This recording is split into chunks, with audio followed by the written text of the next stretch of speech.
നമ്മൾ ചെയ്തുകൊണ്ടിരിക്കുന്ന ജോലിയിൽ തന്നെ ഒരു ലീഡർഷിപ്പ് ക്വാളിറ്റി നമുക്ക് എക്സ്പ്രസ് ചെയ്യാൻ കഴിയുന്നില്ല എന്നുണ്ടെങ്കിൽ ഓൺട്രപ്രണർഷിപ്പ് നമുക്ക് പറഞ്ഞിട്ടുള്ള പണി അല്ല. ഓൺട്രപ്രണർഷിപ്പ് ജോലിയുടെ ഒരു 10 ഇരട്ടിങ്ങനെ റിസ്ക് ഉണ്ട്, ടെൻഷനുണ്ട്, പ്രഷറുണ്ട്. എന്നാൽ ഒരു ഓൺട്രപ്രണർഷിപ്പിലേക്ക് വരണമെന്ന് ആഗ്രഹിക്കുന്ന ആൾക്കാർക്ക് വേണ്ടിയിട്ടാണ് ഈ ഒരു വീഡിയോ. ഒന്നാമതായി നമുക്ക് ടൈം മാനേജ്മെന്റ്. നമ്മൾ ഇപ്പോൾ ചെയ്തുകൊണ്ടിരിക്കുന്ന ജോലിയാണെങ്കിൽ പോലും സമയത്തിന് കൃത്യമായി ഡെലിവറി ചെയ്യാൻ, അത് ഭംഗിയായിട്ട് ഡെലിവറി ചെയ്യാൻ നമ്മൾ കഴിയുന്നുണ്ടോയെന്ന് ആദ്യം നോക്കുക. രണ്ടാമത്തെ കാര്യം, നിങ്ങൾക്ക് നിങ്ങളെ ലീഡ് ചെയ്യാൻ കഴിയുന്നുണ്ടോ എന്നുള്ളതാണ്. നമുക്ക് വീക്ക്നെസ്സുകൾ ഉണ്ടാവും, എന്നിട്ട് നമുക്ക് അതിനെ കൺട്രോൾ ചെയ്ത് ജീവിക്കാനൊക്കെ ഉള്ളൊരു കപ്പാസിറ്റി നമ്മൾ കൊണ്ടുവന്ന് നോക്കുക. കാരണം നിങ്ങൾക്ക് നിങ്ങളെ സ്വന്തമായിട്ട് ലീഡ് ചെയ്യാൻ കഴിയുന്നില്ലെന്നുണ്ടെങ്കിൽ ഒരു കാരണവശാലും വലിയൊരു ടീമിനെ നമുക്ക് മാനേജ് ചെയ്യാൻ കഴിയില്ല.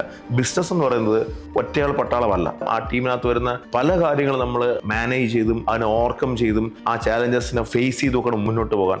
മൂന്നാമത്തേതാണ്, നിങ്ങൾ മൈക്രോ പ്രൊജക്റ്റുകൾ ചെയ്ത് നോക്കുക. വലിയ കാര്യങ്ങൾ ചെയ്യുന്നതിന് മുമ്പായിട്ട് ചെറിയ ചെറിയ കാര്യങ്ങൾ നമ്മുടെ ഓഫീസിനകത്ത് തന്നെയുള്ള ചെറിയ ഏതെങ്കിലും ഒരു പ്രൊജക്റ്റ് നിങ്ങൾക്ക് ഏറ്റെടുത്ത് ചെയ്യാൻ കഴിയുന്നുണ്ടോ നോക്കുക. അവിടെ നമ്മുടെ ലീഡർഷിപ്പ് സ്കില്ലും നമ്മുടെ മാനേജ്മെന്റ് സ്കിൽസും ആൾക്കാരെ ഏകോപിച്ചുകൊണ്ടുള്ള കഴിവൊക്കെ നമുക്ക് അവിടെ ഷോക്കേസ് ചെയ്യാൻ പറ്റുന്നുണ്ടോ നോക്കുക. മറ്റൊരു കാര്യം കൂടെ ഉണ്ട്, നമ്മൾ അവിടെ ലീഡർഷിപ്പ് ക്വാളിറ്റി കാണിച്ചു എന്നുള്ളത് കൊണ്ട് ഒരു മികച്ച സംരംഭകനാകാൻ കഴിയണമെന്ന് നിർബന്ധമൊന്നുമില്ല. അവിടെ മറ്റ് കുറേയധികം സ്കിൽസിൻ്റെ കൂടെ ആവശ്യമുണ്ട്.